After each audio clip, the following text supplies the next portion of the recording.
नमो अरहन्ताणं नमो सिद्धाणं नमो आयर्याणं नमो वज्रायाणं नमो लोये सर्वसाधुर्णम्। पूजन संबंधी हमारी चर्चा चल रही है, समापन की ओर है। आज हमको विशेष बिंदुओं पर चर्चा करनी है।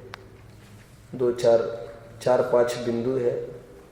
पहला बिंदु तो चलेगा, पूजन की कितनी धाराएं होती है, कितने पद्धति से पूजन की जाती है, यह हमको देखना है। की गई है, लिखी गई है। मुख्य रूप से 3 धाराएं हैं। आपको जिनवानी भी लेके बैठेंगे। वैसे ये सिद्ध चक्र पूजन है अपने पास। सिद्ध चक्र पूजन, हाँ? चलो देख लीजिए, उसमें कोई मिलता है कि वैसे आज तो काफी लगेगी अपने को पूजने की पुस्तकें। फिर जैसे मैं यहाँ से कहूँगा आप ले सकेंगे, देख लेंगे। देखो 3 धाराएं कौन कौन सी है। पहली धारा में मतलब 3 प्रकार की पूजन मिल सकते। धारा इसलिए बोल दिया क्योंकि भेद प्रभेद बताओ मैं पूजन के, फिर वो प्रश्न आप एग्जाम में कैसे अप्रोच कर पाएंगे। तो मैं लिख लूंगा, प्रश्न ऐसा बनाऊंगा, कितने प्रकार की धाराएं पूजन में प्रचलित है। तो आप लिखेंगे 3 धाराएं हैं, उसका उदाहरण भी आप लिखेंगे। जैसे पहली धारा में ये है जिसमें द्रव्य की महिमा की जाती है। धारा 1, द्रव्य की महिमा की जाती है, मतलब द्रव्य की खूब विशेषताएं बताई जाती है। जैसे फॉर एग्जाम्पल, भगवान के सामने कोई द्रव्य लाया चढ़ाने के लिए, तो महिमा किसकी करना?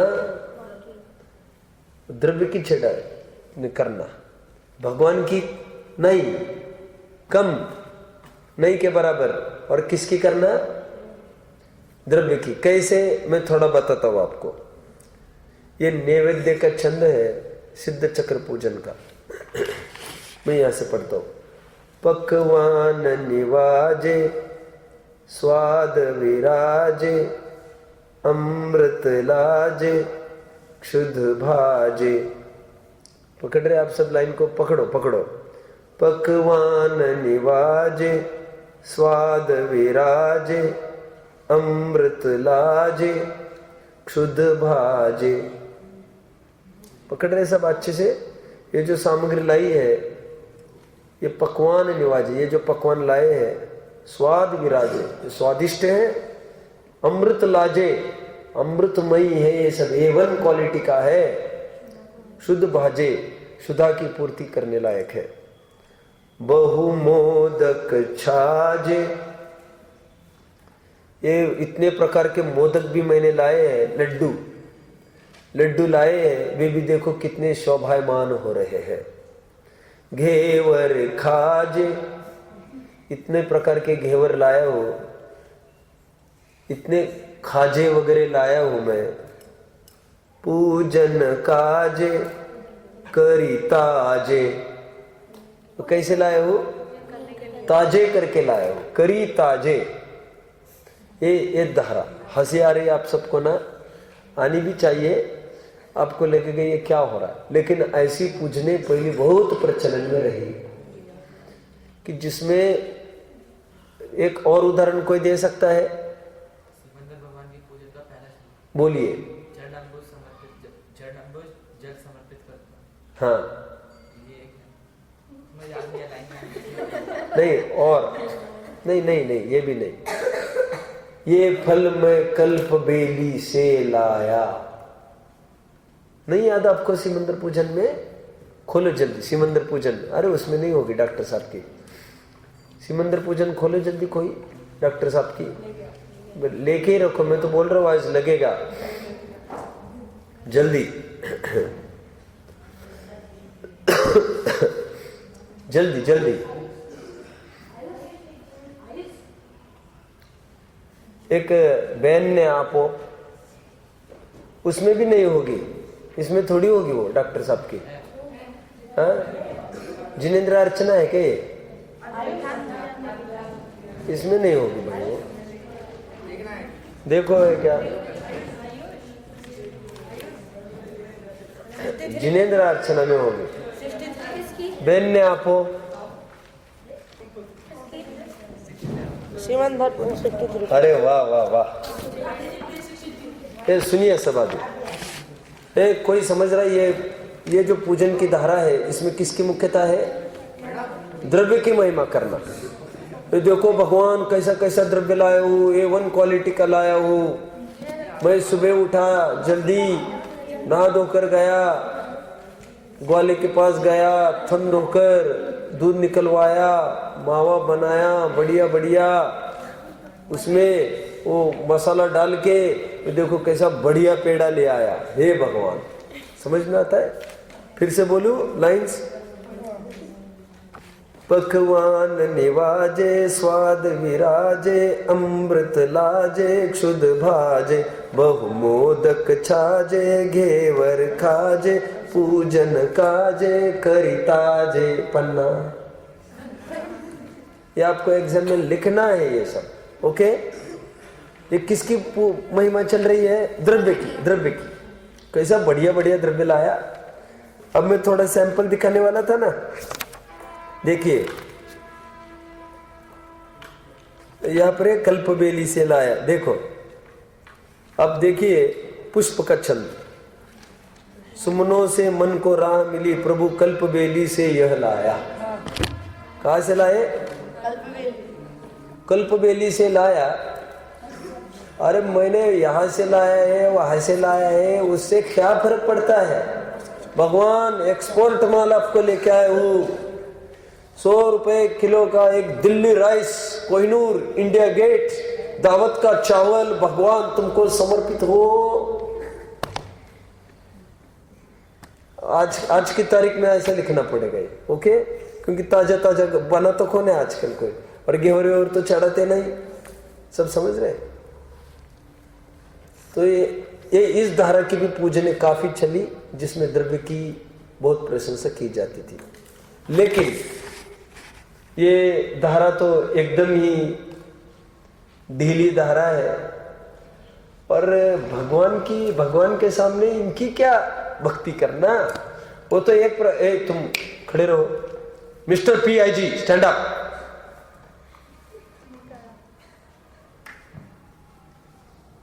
यहां पर आओ आगे, उस तरफ आओ, फर्श पर ही खड़े रहो। तुम क्या बोला मैंने? भगवान की भक्ति चल रही है कि द्रव्य की भक्ति चल रही है? एक प्रकार से विचार करो तो ये भगवान की ही भक्ति है। कैसे? भगवान की भक्ति इतनी उमड़ी तभी तो इतना A1 माल लाया। लेकिन ये क्या बोला जा रहा है? उसी की महिमा करता जा रहा है। तो सुनने वाले को लगेगा ये घेवर की महिमा कर रहा है कि वो भगवान की महिमा कर रहा है, ओके? तो ये सज्जन लोगों को ज्यादा नहीं स्वाहा थी। उनको लगता ना ये द्रव्य लेके जाते हैं, और ये द्रव्य की चर्चा करना मंदिरों में, या आरतर उधर ध्यान करना, और ये भोजन नाम की एक विकथा करना, इसमें क्या दम है ना? ये तो मंदिर में तो ऐसी चर्चा भी नहीं होनी चाहिए। भगवान के नाम पर भी खाने की चर्चा। भैया भगवान, मैंने फिर इलायची भी डाली, मेरी बहू ने थोड़ा अमुक भी डाला, फिर थोड़ा ये भी डाला, फिर पीछे से जिठानी उसने डाला। हे भगवान, अरे क्या बोल रहे तुम? आगे बढ़ते।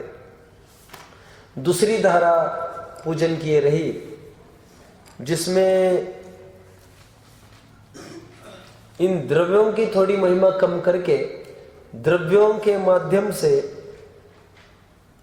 भगवान परमात्मा का गुणानुवाद करना चाहा। वो कैसे, उसके भी सैंपल्स आप नोट करते जाएंगे, बाद में लिखेंगे। मैं आपको कहता जाऊंगा, बाद में लिख लेना जहां से लिखना है। ये ध्यानत्रय की पूजन में हम देखते हैं, उत्तम अक्षत जिन राज, पूंज धरे सोहे, तुम जीते अक्ष समाज, तुम सम अरु को है। कौन सी पूजन है? नंदीश्वर पूजन ध्यानत्राय जी की। क्या इसमें कौन सी धारा चल रही है? द्रव्य के माध्यम से भगवान की कैसी उत्तम अक्षत जिनराज।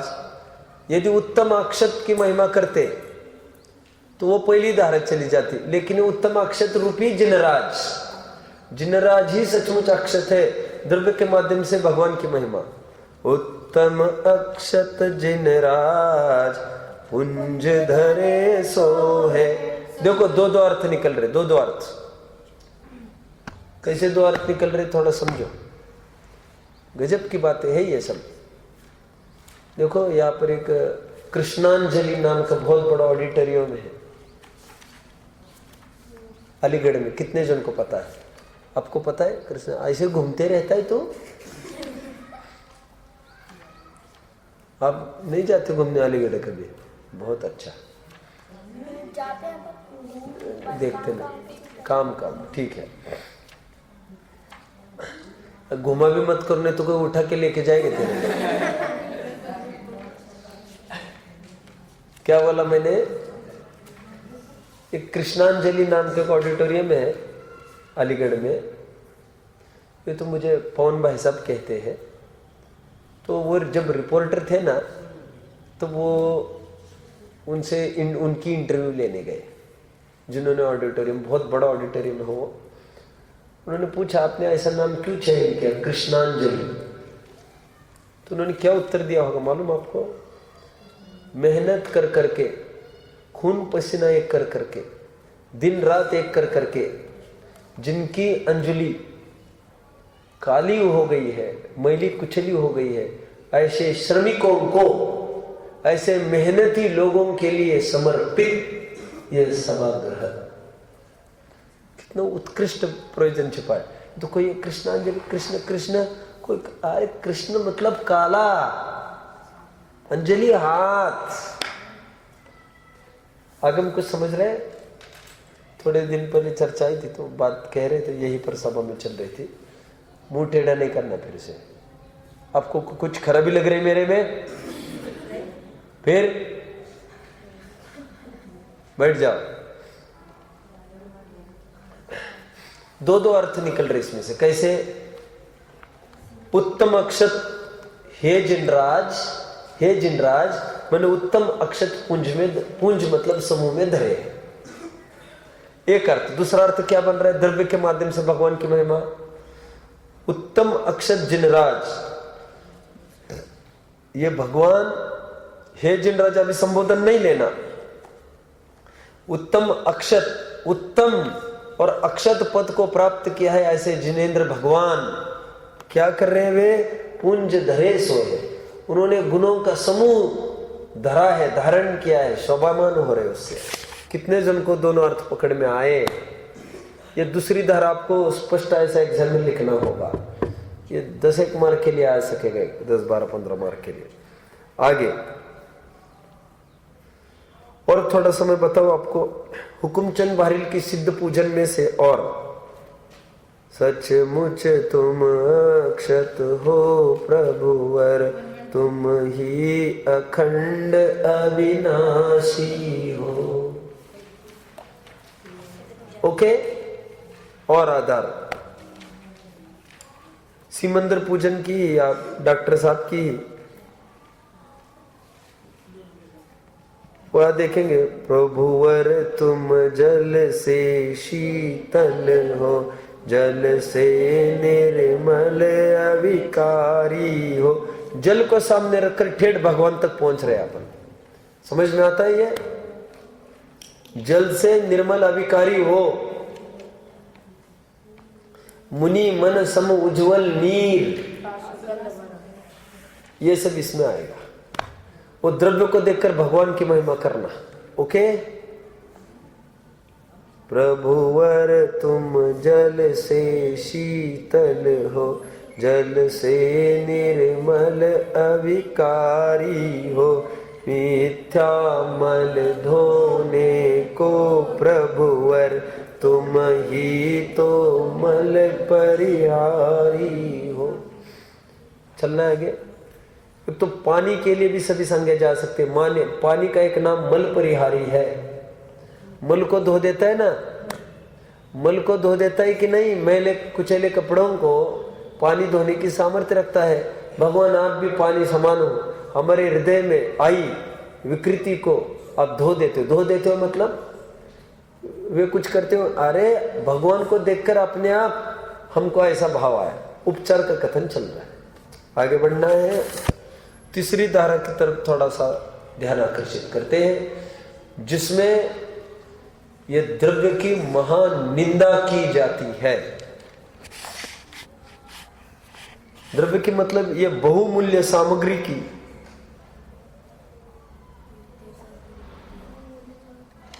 निरर्थकता बताई जाती है और वो त्यागने की भावना बताई जाती है। जो मैंने थोड़ा लिया था, द्रव्य क्यों चढ़ाया जाता है? त्यागने के भाव से। वो ये धारा अभी देखिए, देवशास्त्र गुरु की बताना कौन सी? बहुमूल्य जगत का वैभव यह क्या हमको सुखी बना सकता? अरे पूर्णता पाने को इसकी क्या मैं स्वयं पूर्ण हूँ अपने में, प्रभु है अनर्घ्य मेरी माया। बहुमूल्य द्रव्य में अर्घ्य दिए अर्पण। अनर्घ्य का अर्थ तो मैंने बताया ना, बहुमूल्य को अनर्घ्य कहते हैं। ये आ गया, तुच्छता दिखाई जाती है जगत की वस्तुओं में। तीसरी धारा, एक आधार आपने दिया, मुझे बहुत खुशी हुई। और कोई आधार देगा? हाँ,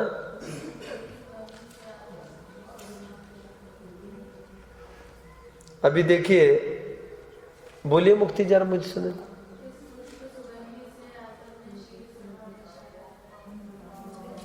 वो दूसरी धारा में चला जाएगा। नश्वरता दिखाना है, एकदम धिक्कार होना चाहिए। देखिए अभी आगे युगल जी की पूजन देखिए, देवशास्त्र गुरु की। अब तक अगणित जड़ द्रव्यों से प्रभु भूख न मेरी शांत हुई, तृष्णा की खाई खूब बरी, पर रिक्त रही वह युग युग से चा सागर में। प्रभु को देखता आया हूँ चरणों। क्या सिद्ध पूजन है ये? सिद्ध पूजन है ये, बोलो ठीक है। हाँ बोलिए आगे। चरणों में नहीं, ये मतलब डॉक्टर, ये युगल जी की देवशास्त्र गुरु।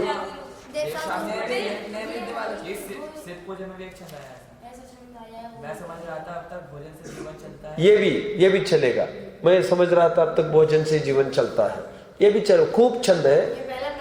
और देखिए, ये युगल जी की पूजन देखिए और देवशास्त्र गुरु की। जग के जड़ दीपक को अब तक समझा था मैंने, उजियारा झंझा के एक झकोरे में, जो बनता घोर तिमिरकारा। अतएव प्रभो यह नश्वर दीप समर्पण करने आया हूँ, तेरी अंतरलो से निज दीप जलाने आया हूँ। चौथी लाइन में वो दूसरी धारा भी थोड़ी आ रही है, तेरी अंतरलो से निज अंतरदीप जलाने आया हूँ। नहीं, तीसरी धारा ज्यादा ठीक बैठ रही, लेकिन नश्वरता दिखा रहे ना अभी। और ये दयानंद राय की नंदीश्वर पूजन। यह अर्घ कियो निज है, तुमको अर्पित हो, ध्यानत कीनो भूमि समर्पित हो। बस। अभी बहुत बहुत सारी है, इसमें तो मिलेगा जल पिया और चंदन चर्चा, ये भी है, खूब मिलेगा। जब दृष्टि पड़ी प्रभु जी तुम पर, ये वाला चंद, ये सब इसी के अंतर्गत आ जाएंगे। ठीक है। अब ये अभी जो मैंने बोला वो डॉक्टर साहब की सिद्ध पूजन में से अर्घ्य के छंद देख लेना। अब ये प्रकरण हमारा पूर्ण हुआ। मैं थोड़ा अभी ब्रेक लेकर एक नए प्रकरण की तरफ बढ़ता हूं। सभी तैयार है? मुझे और 3-4 प्रकरण लेने हैं। आप सब मुझे समय देंगे, बराबर ध्यान देंगे तो आज मुझे विकल्प पूरा करने का। अभी प्रकरण ये चलना है, थोड़ी कुरीति संबंधी प्रकरण चलेगा। आज आया, हाँ, आज आए हुए दोष, विकृतियां। जैसे सबसे पहले प्रकरण आप लिखेंगे, पंच कल्याणकों में मोक्ष कल्याणक विचारणीय, मतलब अनुचित, तो मैं इसका खुलासा अभी करूंगा। देखिए, सब तैयार होने के बाद मैं आप कहूंगा कुछ।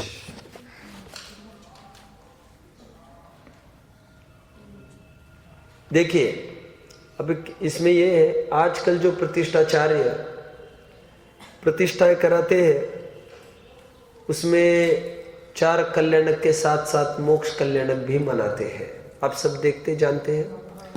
और उसमें वे ये करते हैं, अंतिम दिन अग्नि कुमार जाति के देव के मुकुट में से जो उत्पन्न अग्नि है, उस अग्नि में से भगवान का दाह संस्कार का दृश्य दिखाते हैं। कितने जन ने ये देखा है दाह संस्कार का? आप लोगों ने देखा पंच कल्याणक? और किसी ने नहीं देखा? सेम ऐसा धन्य मुनि दशा में। अब देखिए, अभी इसका पूरा आज एक प्रकार से ये अनुचित है, ये सिद्ध करना है आज हमको। कैसे, थोड़ा ये समझ लीजिए। अभी देखिए, ये करना शास्त्र सम्मत नहीं है। क्यों? क्योंकि दाह संस्कार के बाद भगवान अपने बीच में रहते ही नहीं है, वे अरहंत से सिद्ध बन जाते हैं। और हमको यहां पर अरहंत की प्रतिमा स्थापित करनी है। कितने जन मेरी बात को पकड़ रहे हैं? अब जच रही है आपको मेरी बात? या आप देख लेना, मैं जैन निबंध रत्नावली भाग 2 और पेज 284 के आधार से बोल रहा हूं। निराधार बात नहीं है मेरी। क्या बोल रहा हूं मैं? हम भगवान को यहां पर किस हालत में स्थापित कर रहे हैं? अरहंत। तो उनको सिद्ध दिखाकर उनको मुक्त कराना कहाँ तक उचित है? ओके, पहला तर्क क्या दिया उनको? अरहंत अवस्था में हम देखते हैं जीवन भर। पहला तर्क, इसलिए मोक्ष कल्याणक नहीं मानाना। आगे चलिए और तर्क देखते हैं।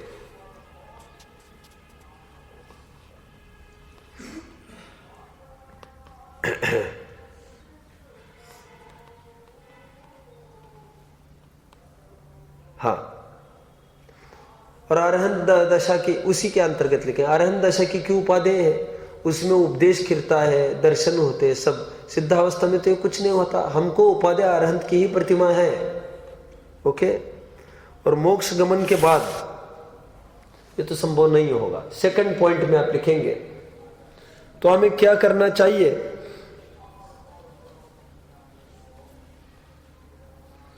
उसमें मोक्ष गमन का चर्चा न करके मात्र स्मरण करना चाहिए कि इसके बाद भगवान मोक्ष पधारे थे। लेकिन करना नहीं, यहां पर ना कुछ बोलना है, स्मरण करना है बस सबको। सेकंड पॉइंट मिल गया? मिल रहा है सबको? आधार इसका जयसेन प्रतिष्ठा पाठ, जयसेन ने प्रतिष्ठा पाठ में पद्य नंबर 911 में एक छंद लिखा है, निर्वाण निर्वाण भक्तिरेव निर्वाण कल्याणारोपणम, निर्वाण भक्तिरेव निर्वाण कल्याणारोपणम, क्या छंद बनेगा ये? निर्वाण भक्तिरेव निर्वाण कल्याणारोपणम। पहली लाइन लिख ली, निर्वाण भक्तिरेव निर्वाण कल्याणारोपणम। साक्षात्तु न विधेयम स्मरणीय मे वेति। साक्षात्तु न विधेयम स्मरणीय मे वेति, ये कौन सा छंद बनेगा रे? गा के दिखा रही जा रहा संदेश। निर्वाण भक्तिरेव निर्वाण कल्याणारोपणम साक्षात्तु न विधेयम स्मरणीय मे वेति।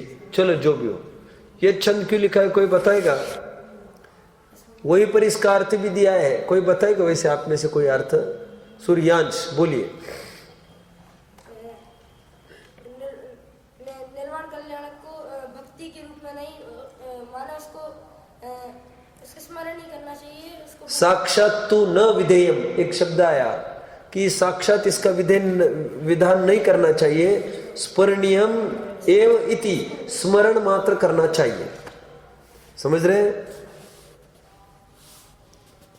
बैठिए। चारों कल्याण का तो विधान होना चाहिए प्रॉपर, और ऊपर लिखा है पंच और मोक्ष कल्याणक है, सो निर्वाण भक्ति पाठ मात्र ही आरोपण करना। निर्वाण भक्ति का पाठ भी पढ़ना कह रहे हैं, साक्षात विधान नहीं करना, कुछ प्रैक्टिकल नहीं करना। बोल देना चाहो तो इतना निर्वाण भक्ति पढ़ लेना बोल रहे। चलिए, कल्याणारोपणम निर्वाण कल्याणारोपणम, निर्वाण भक्ति पढ़ लेना का आरोप करना, ऐसा लिखा है। कितने पॉइंट हुए? 2 पॉइंट। आगे बढ़ते हैं। 3rd पॉइंट, जयसेन ने भी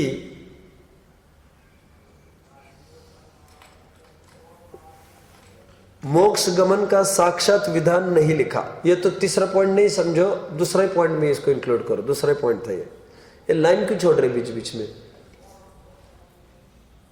आगे 3रा पॉइंट लिखा अभी, और 24 तीर्थंकरों की मोक्ष तिथियों की पूजा ही लिखी नहीं, पूजा नहीं लिखी है। 24 तीर्थंकरों की मोक्ष तिथियों की पूजा लिखी ही नहीं है।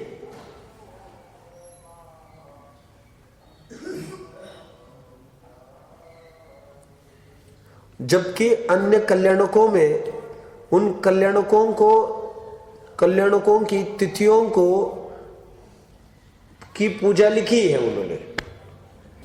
इससे भी यह बात फलित होती है। कितने जन बात को पकड़ रहे हैं? और आगे बढ़ते हैं। और मोक्ष कल्याणक के हेतु इंद्रियों का आगमन भी नहीं लिखा है। 2रा पॉइंट अलग।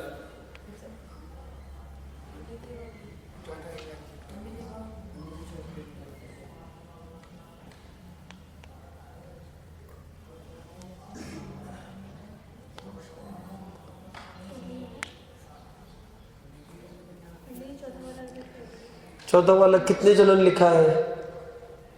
तुम लिख लेना भाई इनसे। चलो रिपीट करता हूं। इंद्र आदि देवों का आगमन भी नहीं लिखा है। मोक्ष कल्याणक के लिए इंद्र आदि देवों का आगमन भी नहीं लिखा है। तो अग्नि कुमार और मुकुट फुकुट का तो होने का सवाल ही खड़ा नहीं होता।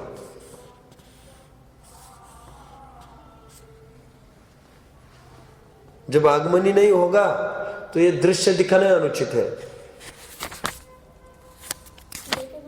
मतलब आज तक के किसी भी प्रतिष्ठा पाठ में ये बिल्कुल विधान नहीं है मोक्ष कल्याणक का। और देव आते जलाते ये प्रैक्टिकल प्रतिष्ठाओं में होता ही नहीं है। एक्चुअल कल्याणकों में होता है। एक्चुअल कल्याणकों में तो ऐसा होता है। प्रतिष्ठा में क्यों नहीं है ऐसा उल्लेख? क्योंकि हमको प्रतिमा स्थापित करनी है अरहंत की।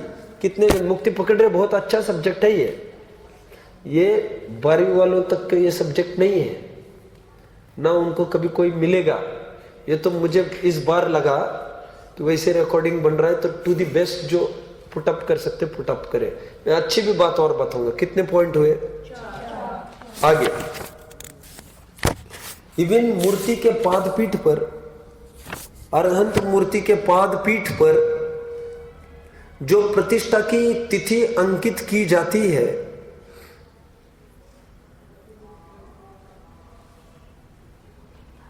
वह ज्ञान कल्याण की ही की जाती है।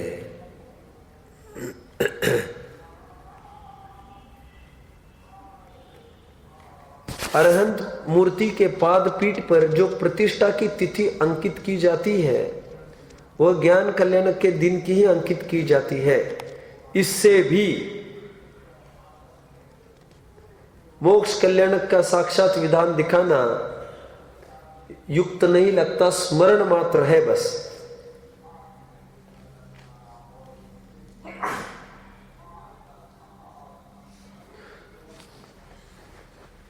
आगे का पॉइंट, सिद्ध प्रतिमा में तो कदाचित ये भी संगत होगा पांचों कल्याणक, लेकिन अरहंत प्रतिमा में कदापि नहीं।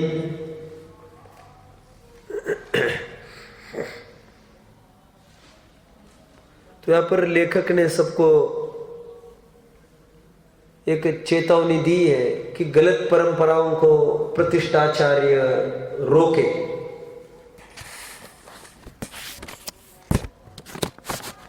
नेक्स्ट, कितने बिंदु हुए? अब आगे का बिंदु देखते हैं।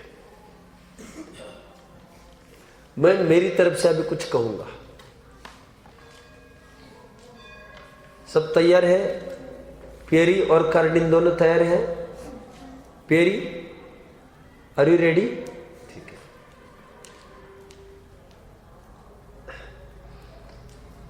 भिंड में आज से 6 साल पहले, कितने? 6 साल पहले की बात है। सच्ची घटना ये हुई है कि मैं तब खनियादाना में था। एक पंच कल्याणक होने जा रहा था बड़े स्तर पर। हाँ, विद्यासागर महाराज, हाँ किसी मुनि के नहीं, उनका था कि विशुद्ध सागर महाराज के ग्रुप का था, ये देखना पड़ेगा। ये उनका मुनि का ग्रुप था, उनकी तरफ से वो पंच कल्याणक होने जा रहा था। इत्तेफाक से, विद्यासागर वालों को तो नहीं होना चाहिए, इत्तेफाक से अपने विद्वानों को बुलाया गया है। कुछ प्रतिष्ठाचार्य को बुलाया, प्रतिष्ठाचार्य के रूप में रमेश चंद जी बांझल, इंदौर वाले, उनको आमंत्रित किया था वहां पर। और वे तत्व ज्ञान के बहुत पक्के हैं, स्वाध्यायी भी है। तो उन्होंने क्या किया सुनो। उन्होंने मंच से ऐसा बोला, थोड़े झगड़ालू प्रवृत्ति के लोग होते हैं वे लोग, थोड़ी थोड़ी बात में झगड़ने उठ जाते। फिर भी उनके बीच में बोला कि देखो, मोक्ष कल्याणक मनाना उचित नहीं है। और पूरा जोर लगाया और सबको अपने वश में कर लिया। मुनियों को तक बात कर करके उन्होंने कन्विंस कराया। और सुनो आश्चर्य, मोक्ष कल्याणक आखिर नहीं हो पाया वहां पर, बस ज्ञान कल्याणक फिनिश, एंड। समझ में आता है? तो प्रत्यक्ष घटना एक घटी जो वास्तव में बहुत सराहनीय है। और ये अपने यहां पर भी आज तक इसको सफलता नहीं मिल पाई। इवन रमेश कुमार बांझल, ये स्वयं ने अपने पंच कल्याणक किए, अपने मिशन के स्मारक वालों के, उनमें भी सफलता नहीं मिली, किसी ने नहीं मानी। कितने जन बात को पकड़ रहे हैं? लॉजिकली बात सबको फिट बैठ रही है, और लॉजिक का तो सवाल ही नहीं है। एक बहुत बड़े विद्वान कटारिया जी, आज से लगभग 50 साल पहले लिखा गया ये आर्टिकल है, आप इसको पढ़ सकेंगे। आगे नेक्स्ट, अभी नया प्रकरण एक हेडिंग डाल दो आप, 16 इंद्र संबंधी। क्या लिखेंगे? 16 इंद्र संबंधी। ये क्या कुरीति चल पड़ी उसको देखेंगे। मुक्ति बताओगे आप बेटा? Very nice, very nice. और ये काय के साधन है सब जानते हो आप? ये काय के लिए बना रहे सब? काय के लिए? Money, money, money. धर्म के नाम पर धंधा। ठीक है, बोलो।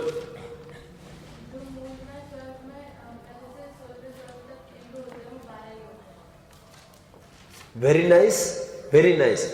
मूल में तो 16 स्वर्ग तक, 16 स्वर्गों में मिलकर 12 ही इंद्र है। क्यों? पहले 4 स्वर्गों में 4 इंद्र, अंतिम 4 स्वर्गों में 4 इंद्र, और बीच के 8 स्वर्गों में 2-2 स्वर्ग में 1 इंद्र।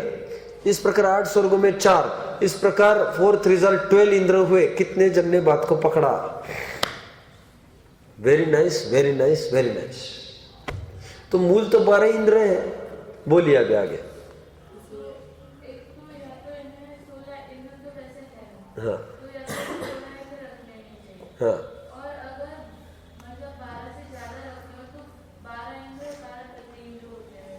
तो रखते तो 12 इंद्र रखते या 24 रखते, लेकिन ये क्या करते मैं बता रहा हूं। ये सौधर्म, ऐशान, सानत कुमार, महेंद्र से लेकर 16वां स्वर्ग तक, अच्युत तक, या भी अगले साल पढ़ना है आपको 16 स्वर्ग के नाम। तो अच्युत तक के इंद्र आपको पंचकल्याणक में किसी ने देखे? ये 16 इंद्र किसी ने देखे हैं स्टेज पर? 16 इंद्र सौधर्म से लेकर अच्युत तक आपने देखे? कहां पर? अच्छा अच्छा, ठीक है। तो वास्तव में देखिए, मैं बता रहा हूं आपको, 16 इंद्र तो ठीक है होना, लेकिन कैसे है मैं बता रहा हूं आपको। मूल में तो ऊपर के 4 स्वर्ग के जो इंद्र हैं वे तो आते ही नहीं है पंचकल्याणकों में। तो मूल में नीचे के 8 इंद्र और 8 प्रतिन्द्र, ऐसे 16 है।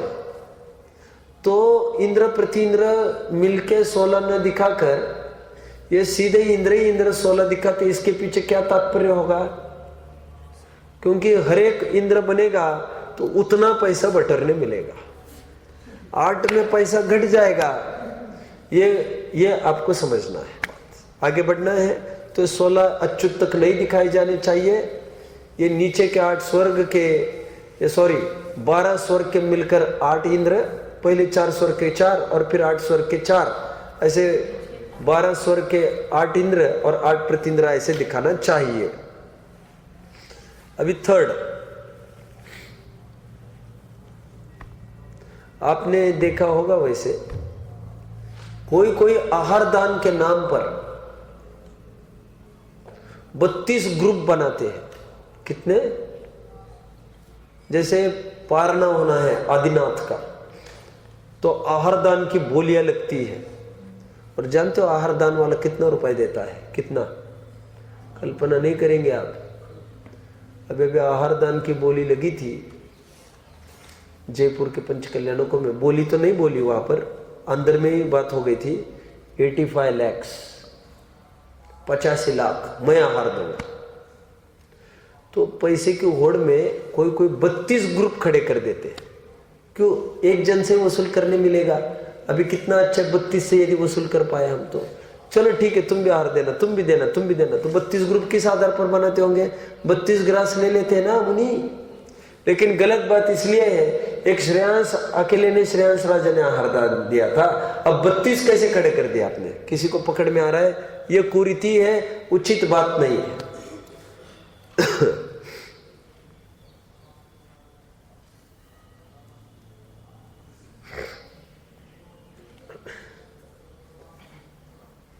यदि फण वाले पार्श्वनाथ को विराजमान करना है, मतलब मुनि अवस्था वाला, तो कितने कल्याणक मनाना चाहिए भैया उनको? Very nice. फिर ज्ञान और मोक्ष कल्याणक नहीं मनाना चाहिए, तब वो मुनि भी होगी। तुम कल्याणक करा रहे भगवान के मापक और मुनि अवस्था दिखा रहे, ये नहीं चलेगा। ये कौन सा पॉइंट हुआ? तीसरा क्या? चौथा? क्या बातें हुई? कौन? 4? हाँ, तीसरा है, चौथा लिखिए फिर। चौथा लिखिए। हाँ, आहारदान वाला दूसरा है।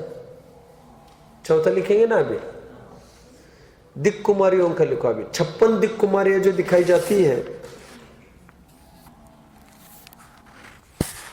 वो भी अनुचित नहीं लग रहा। माता की, जिनेंद्र भगवान की, तीर्थंकर के की माता की सेवा करने के लिए, गर्भशोधन आदि सेवा करने के लिए 56 दिक् कुमारियां दिखाई जाती है। आपने भी नहीं देखा कि पंचकल्याणक देखा है? कितने देखे आपने? बहुत सारे देखे। हा। तो देखिए 56 दिक् कुमारियां दिखाई जाती है,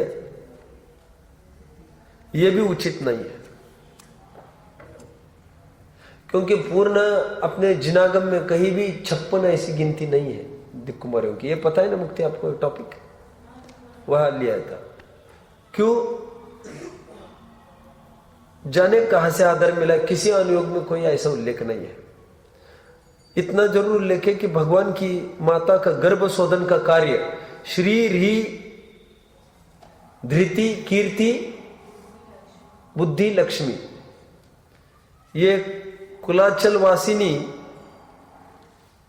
6 देवियां आकर करती है। श्री री धृति कीर्ति बुद्धि लक्ष्मी, ये 6 कुलाचल वासिनी देवियां कहते हैं। कुलाचल वासिनी देवियां, इनको कुलाचल वासिनी इसलिए कहते हैं, ये 6 पर्वत है ना, कौन से है? निषद, नील है ना, ये पद्म, महापद्म, क्या है वो?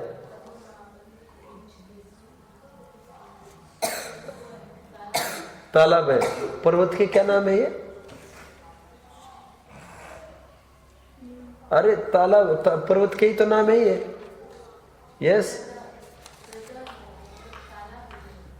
नहीं बोलो फिर से।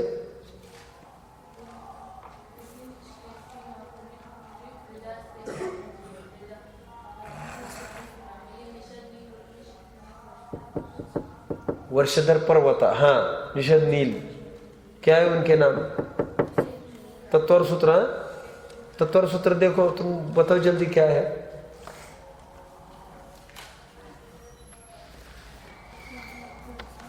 जल्दी मिल रहा है क्या? हिमवन, महाहिमवन, निषद, नील, रुक्मी, शिखरी। ओके, ये 6 पर्वत पर एक एक देवी है। ये 6 कुलाचल वासिनी देवी है। तो ये आते गर्भशोधन के लिए, और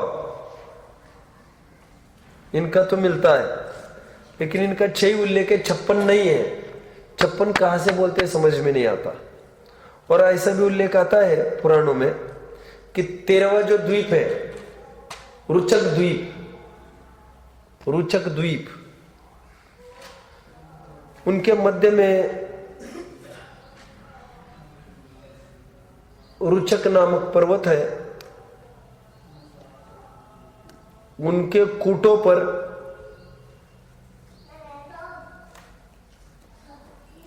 44 देवियां है, कुल 44 देवियां है।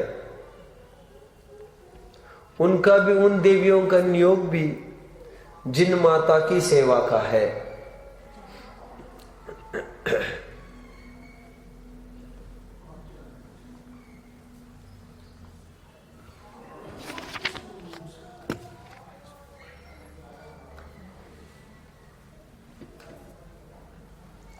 यदि हम दोनों को मिला के बात करते हैं तो भी 50 हो जाते हैं, फिर भी 56 नहीं हो रहे हैं। समझ रहे? जाने समझ में नहीं आता 56 कहां से बोल दिया है।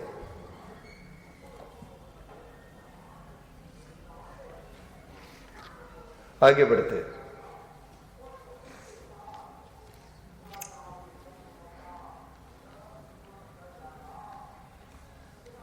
चर्चा समाधान नामक के ग्रंथ में जरूर 56 दिक् कुमारियों का वर्णन है। चर्चा समाधान, परंतु इतना अटपटा कथन है वो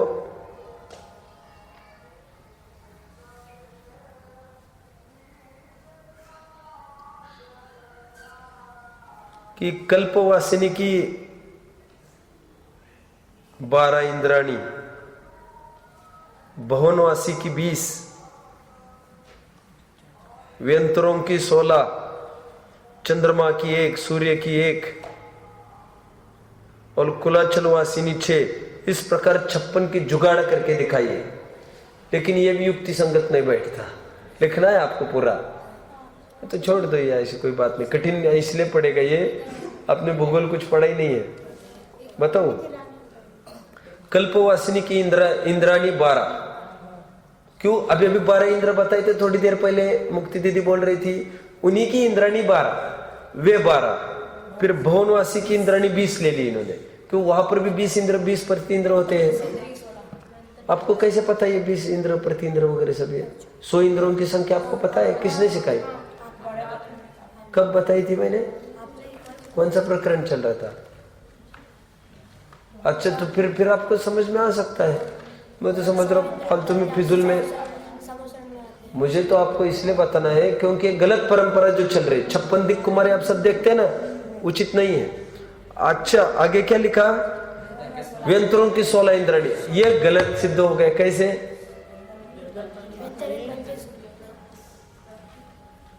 वो 32 थे, नहीं, चलो ठीक है। इंद्र 16 व्यंतरों की दिखाते हैं ये, चंद्रमा की 1 और सूर्य की 1 और कुलाचल की 6। ऐसी 56 की जुगाड़ करते हैं। लेकिन ये जुगाड़ बस की है, इसमें कोई दम नहीं लग रही।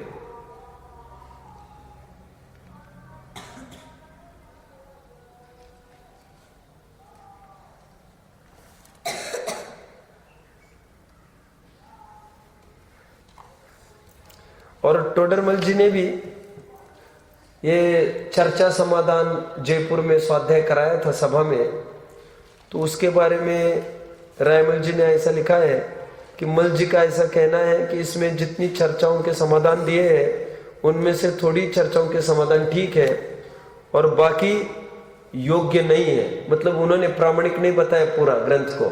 तो इस बात को लेकर प्रश्न चिन्ह खड़ा ही है। ठीक है, और आगे बढ़ते हैं।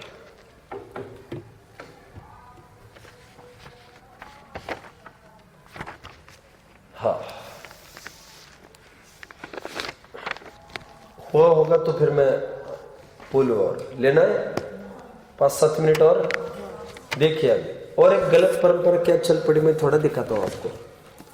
पालना झूलन का जो परंपरा चल पड़ी, 2-2 दिन पालना झुलाते हैं, बहुत बड़ा पालना कर करके। काय के पीछे करते मालूम है? काय के पीछे करते हैं? क्यों? लोग आते तो खूब पैसा देते ना, फिर आप जानते हैं ना। और पहला बोलिएगी अलग, जो पहला पालना झुलाएगा, और जो भी आ रहा है खाली हाथ कोई पालना नहीं झुलाएगा। या अपने राग रंग को पुष्ट करते केवल पैसा के लिए। और भैया दीक्षा कल्याणक, ज्ञान कल्याणक 2-2 दिन रखते आप, जन्म कल्याणक के लिए 2 दिन मिलते हैं केवल पालना झूलन के पीछे। और पहले ये परंपरा नहीं थी, थोड़ा ऐसा कुछ होता था बस हो गया काम। अभी स्पेशल 2 दिन इसके लिए रखते हैं। दूर दूर के लोग आते केवल पालना झुलाने के लिए।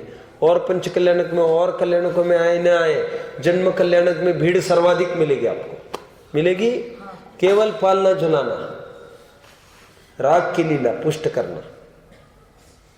और जितनी भी कुरीतियां है बहुत फिर उखड़ती नहीं है बाद में। बहुत यदि प्रारंभ में ही उसको रोक लगाए तो कुछ हो सकता है, बाद में उसकी जड़ें इतनी मजबूत हो जाती है, उसको उखाड़ने के विकल्प में उखाड़ने वाला ही उखड़ जाता है, परंपरा नहीं मिटती। फिर मैं थोड़ी आपको बात बताऊंगा। महात्मा गांधी जी ने जब भारत स्वतंत्र हुआ था तो शराब वगैरह बिक्री होती थी, तो सबने सोचा कि शराब से तो बहुत हानि हो रही है, क्या करे, बताया था। तो बड़े राजनेताओं ने ये सोचा, गांधी जी ने बोला आप एक काम करो, देखो कितना डिसीजन गलत रहा गांधी जी का भी। उन्होंने कहा बंद मत करो शराब, फिर अपने एक काम करो, दूसरी तरकीब अपनाओ, उसको इतना टैक्स लगाओ कि अपने आप कोई उसको पिए ही ना।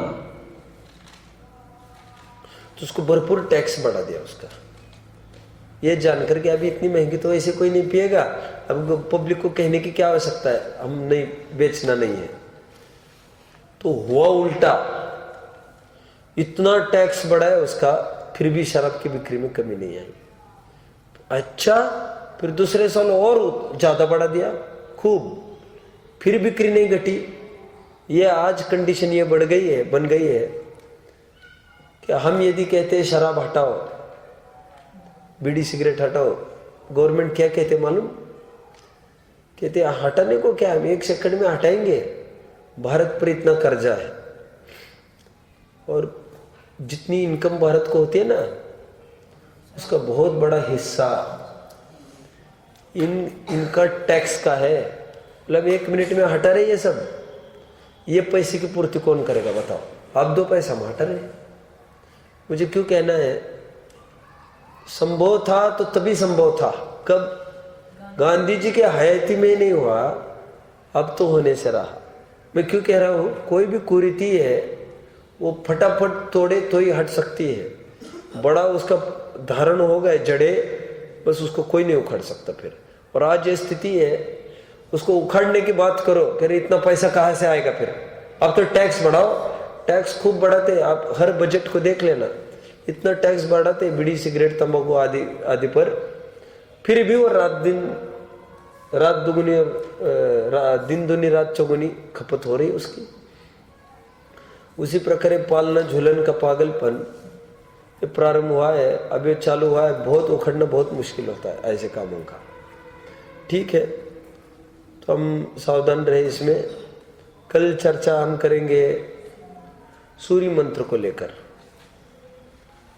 और परसों मेरा भाव बना है कि ओम स्वस्तिक, इसका महिमा थोड़ी बताए, और भी कुछ ख्याल में आएगा तो मंडे को लूंगा, और कुछ विषय बचता है तो ट्यूसडे को लूंगा, नहीं तो वैसे कल और परसों 2 दिन तो अभी चलेगा, फिर और देखेंगे। ओम नमः। कोई प्रश्न किसी को तो पूछ सकते हैं, अभी है किसी को कोई प्रश्न? ओम नमः।